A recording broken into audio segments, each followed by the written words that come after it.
North Carolina's Attorney General is in the hospital recovering from a stroke. In a series of tweets, Josh Stein described the onset of what he calls a minor stroke that happened Monday night.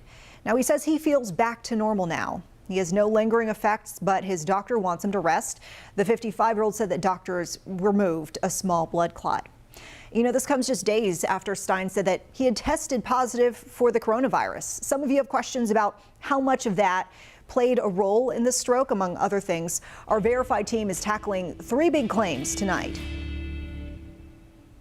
This National Stroke Awareness Month, you might have noticed more messaging on stroke signs, symptoms, and causes.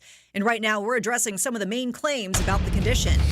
Our sources, Dr. Salmaya Lakshminarayanan with Novant Health, Dr. Rahul Karamchandani with Atrium Health, the National Institute of Neurological Disorders and Stroke, and the CDC.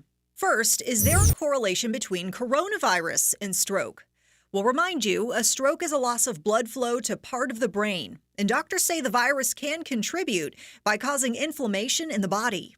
Any inflammation can result in thickening of the blood vessels, thickening of the blood flow, resulting in slowing as well as forming blood clots. In fact, researchers are finding an increased risk of stroke in some people who've had COVID.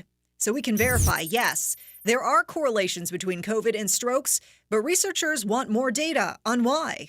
Second, can strokes affect teens and young adults? Well, the CDC says while the chance of a stroke doubles every 10 years after age 55, 1 in 7 strokes happen in teens and young adults. Even children can have strokes.